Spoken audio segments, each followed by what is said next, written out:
having me, guys. You might need a microphone. Okay.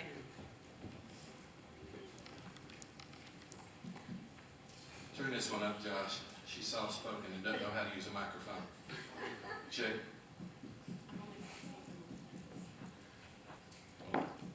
Spoke more. We want Jerry to hear. Yeah, there you go. Good. Once I get going, I'll probably be louder, but it takes me a minute. So again, thank you for having me. Thank you to Mark and his family. They have been a big support and encouragement to me for a lot of years, and I appreciate them inviting me back. And thank you guys for welcoming me back. I don't know who was here or remembers, but I came last year and spoke before I moved. And so I'm back in the States now for a couple months to visit. I have a brother that's getting married, and I'm raising money. So I'm planning to be here until November. So I'm going around and speaking to churches like this that have given me support, just kind of updating you guys on what's going on. So I will do, whoa, Mark. I will give you a little bit of a background on Bosnia, how I got there. For those of you who don't remember or maybe weren't here, I went to Bosnia in 2012 for a summer internship program. I had never been out of the country before. I had never been on an airplane before.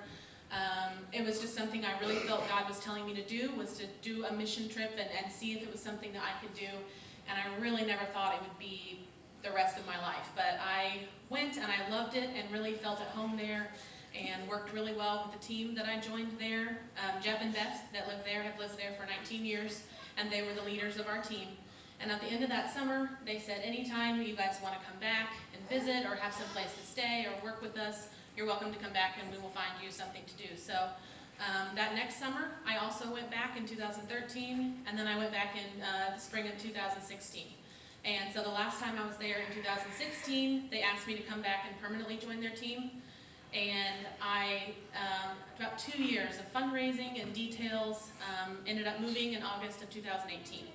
So I was there for a year and then came back here in August of this year. So I work with Jeff and Beth, and there's another couple that's also part of our team that are my age, Josh and Emily, and the 5 of us are GSI, and that stands for Global Shema Initiative. And the Shema part of that refers to Deuteronomy 4:6 that talks about hear and obey. So that is what we want for ourselves, is that we hear and obey what God is telling us to do, and that is also what we pray for the people that we come in contact with, that they would hear the truth and they would obey. So the 5 of us are the only team right now that GSI has working. We're in Bosnia, and we all live in a city called Zenica. I don't know how much you know about Bosnia, but it has 3 different people groups, and the Bosniaks are almost completely Muslim, and that is who we work with.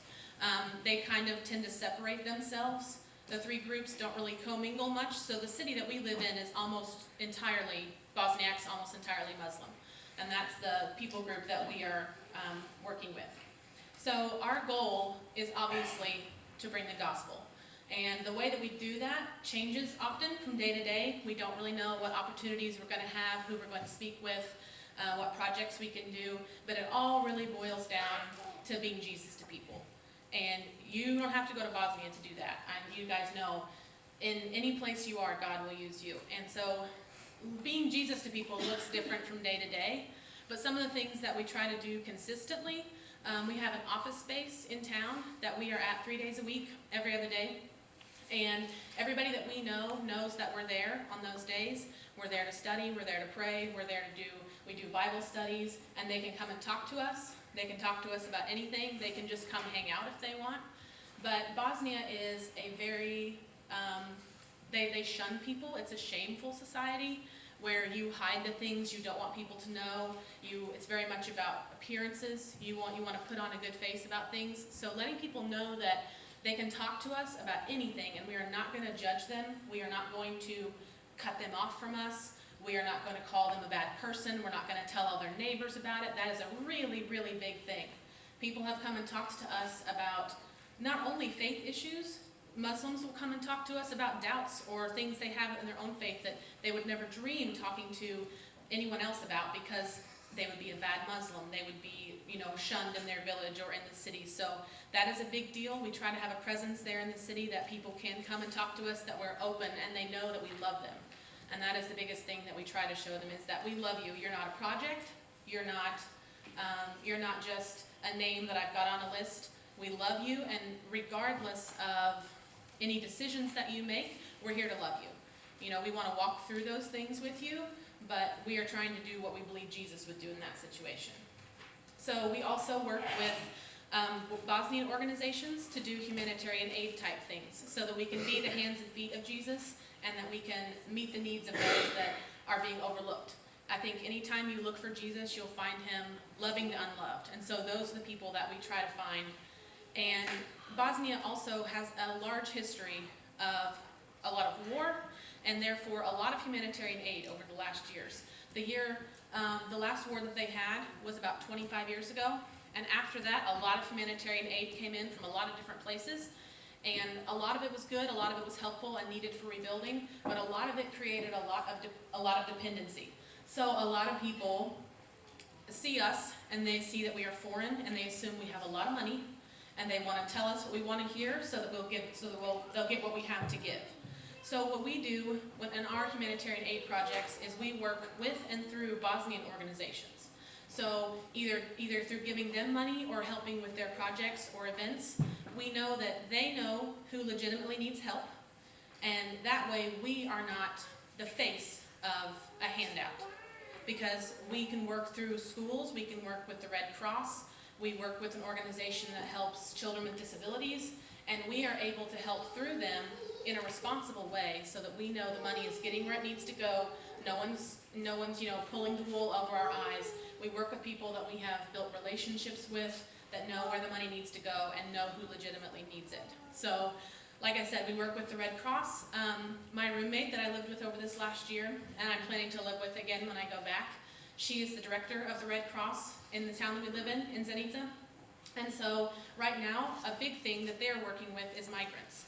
There are a lot of migrants trying to get further into Western Europe that kind of get stuck in the Balkans, in Bosnia or in Croatia, and they're living in large camps, living in tents, sleeping on the floor, that kind of thing.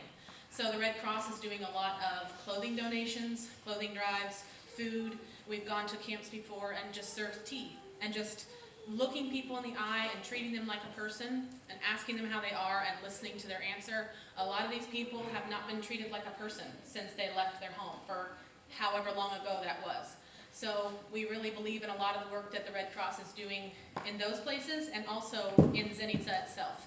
We help out with a lot of things there, where they do flood relief, they do if someone has a home that burns down, those kind of things. We go and help with all their clothing they have coming in every month.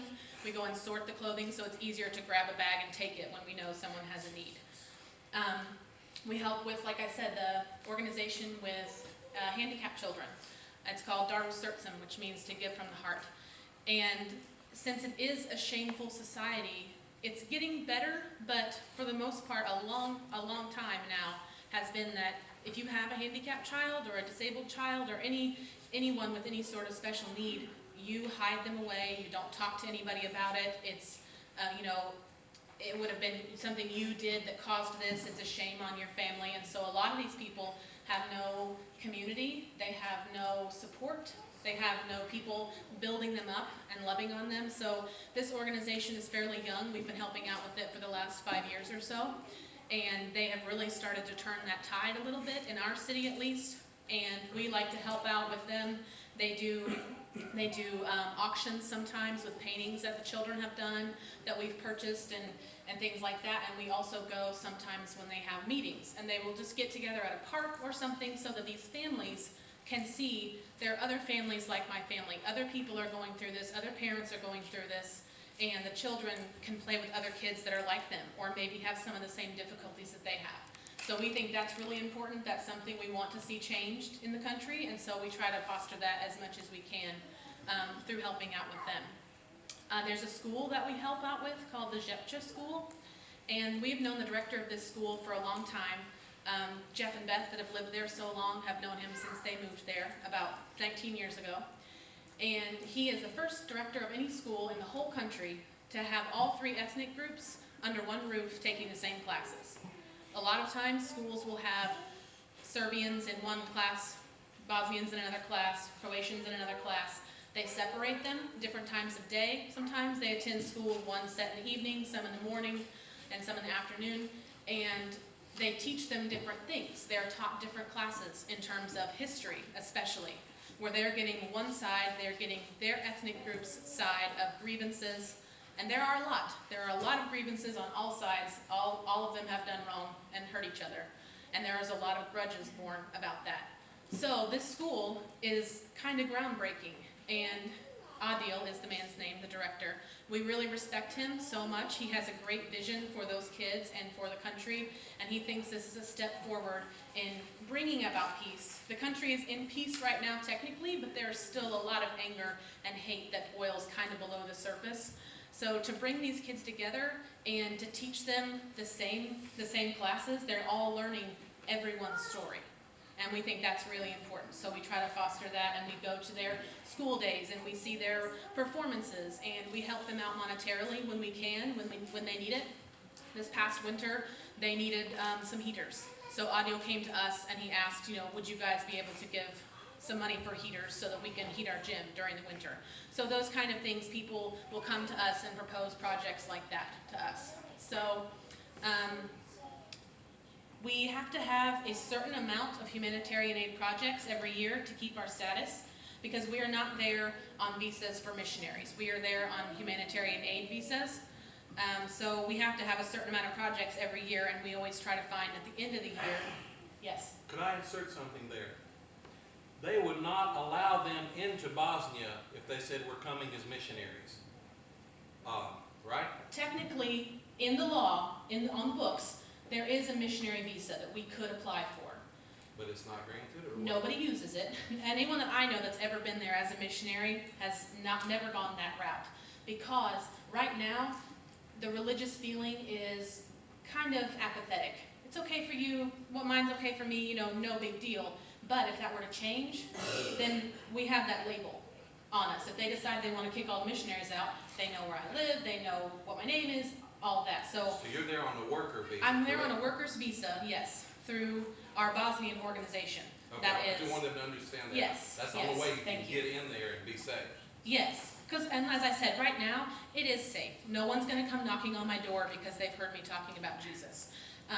We do work, like I said, with Muslims, but they are mostly Muslims due to ethnic background.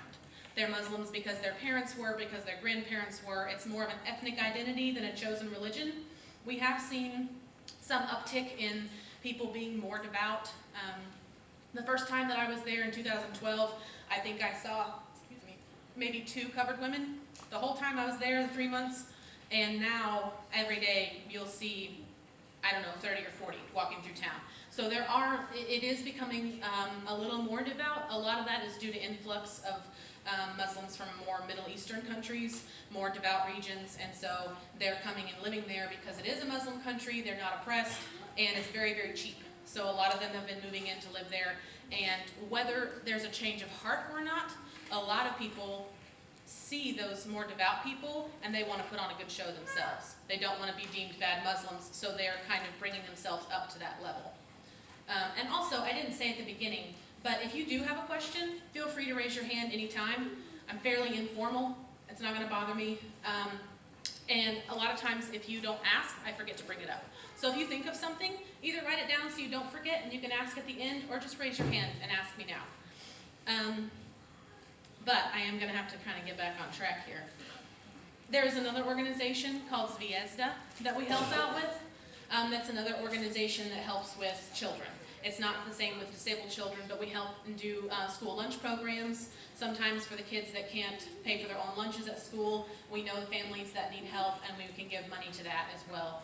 We do Wood for the Widows in the wintertime, preferably before wintertime, so they're prepared.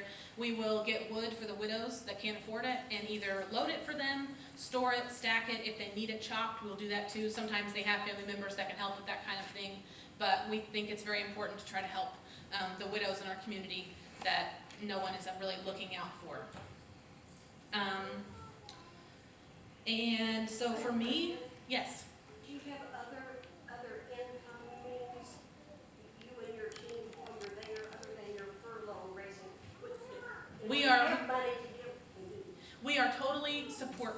So all of our support comes from individuals, churches, families, all of it is donation. So like for me, my budget is $2,100 a month. So that covers my salary, my living expenses, all that kind of stuff, and also a certain part of that goes to our organization, our Bosnian organization, that we have a fund set back for. We know the Jetcha School is going to ask us for stuff every year. We know we're going to want to have X amount of dollars to give to the migrants. So we set back that every month so that we build up those accounts, so that when someone comes to us with a project and asks us, then we have funds to give that are already allotted for that. So sometimes we have leftover. Rarely we have leftover, but at the end of the year, we will ask people that we trust, that we know, do you know anybody that needs some help? Do you have anything, anything dear to your heart that we could help out with? And then a lot of times we write grant proposals. If we do have a project that's brought to us and we don't have the money for it, we can send grant proposals to churches or people that support us and say, here's why we believe in it, here's why we want to help out with it, and here's the amount of money that we need. So this past year, we ended up purchasing a team van, and it was that kind of deal, where there are 5 of us, and we all live in different parts of the city. Josh and Emily live a little further out of the city, and we didn't have a vehicle that we could all ride in, and we didn't have a vehicle that we could transport anything. A lot of the work we were doing with the Red Cross, we were having to find a vehicle to use to transport food or transport clothing. And so we talked about it and prayed about it, and we thought it would be worthwhile to have a team vehicle that we could use to travel in, to be able to carry passengers, and to be able to load up, and we needed a bigger vehicle for that. So we wrote to several churches and people that we knew that had supported us before and said, here's why we need it, here's the things we're going to use it for, here's the amount of money we have, here's our price range, and it worked out really well. We ended up purchasing a team van, and we have used it, almost every day. We used it a ton, and it has been used in a lot of different projects and things like that. So that's one of those scenarios when we have things like that come up. Thank you. Next question. Yes. If you're on a work visa, do they not require you to have some kind of job, like work there? Yes. Well, here's the deal. We have our mission organization is GSI, and that's our United States, our American-based organization. We're 501c3. That's how we receive our donations. That's how we do all of that stateside. We have a board of directors, an accountant, all that stuff here. In Bosnia, we function as what's called Vizia Okolina, which is a vision for your surroundings.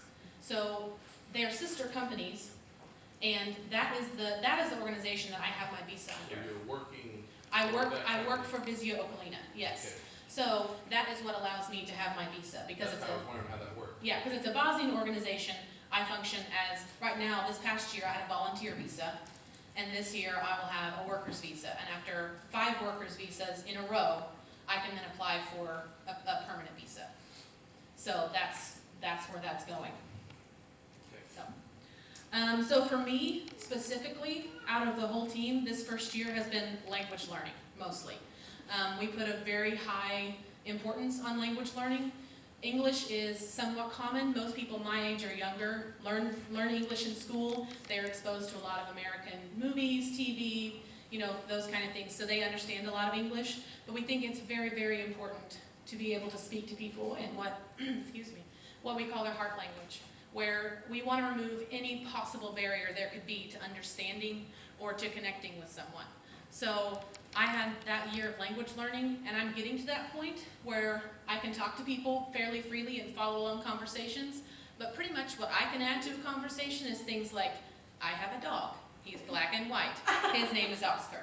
Like, I can't talk to people about important things, so language learning is really, really important to build up that vocabulary and to be able to follow conversations, because if I'm talking to Mark, he says something, and he waits for me to reply. Probably.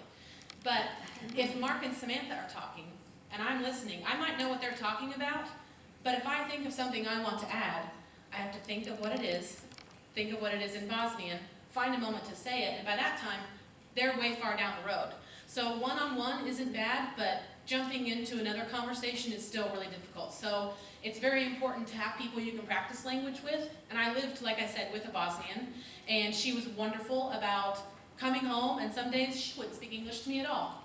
And there was a lot of miming. There was a lot of say it again, say it slower. But that was very helpful. And I joined a hiking group that We would go almost every weekend on different hikes around the city, or sometimes we would take a bus further away. But you have 7 or 8 hours just walking with people, and it's just natural to talk. So that was also a really big help for me. Did you I have a have question? a question. It's more along the language lines. You know, you would see something you wanted to say in a conversation. You would have to think it in English, translate it into Bosnian. That's where you're losing your time, right? Yes, yes. How long does it take to reach a point where you actually think in Bosnian? I'll let you know when I get there. Okay. I don't see it being soon. But some days are better than others. I mean, like I said, Beth, that has lived there for almost 19 years, she has those language days where she's like, I can't even form a sentence. And then other days, a conversation will come up and she'll just be like firing off, and we'll get in the car or go back to the house or whatever, and she'll be like, I don't even know what I said. It just came out of me, you know? And I think part of that's God, but part of that is just, you have good days and bad days. Like, I have had some really great language days where my roommate's mother came over to the apartment, and I was able to talk back and forth with her just by myself for like a half an hour. Now, the next time she came by the apartment, I said, would you like coffee or tea? And that was pretty much it. Like, you have good days and bad days, but it's so important to put an emphasis on that, because there are people that, especially foreigners, that come in and they don't learn the language and they think, well, there's enough English speakers to get around. I don't need to learn the language. And that cuts you off from a lot of people. And even the people that can speak English, once they know that I understand, they would rather speak to me in Bosnian. And it is so important to them. I've had so many people thank me for learning their language. It is a hard language. It's a really hard language. But that is, like I said, the heart language. And I don't think a lot of people put enough importance on that. So it does slow down some things, but it's been really good for me to kind of struggle and to be put in a learner's position where you're like, I can't even order off this menu. I'm going to point to something and hope when you bring it that it's something I can eat. So it's really humbling, and it's also an adventure. You never know what's going to happen when you don't exactly know what you're saying.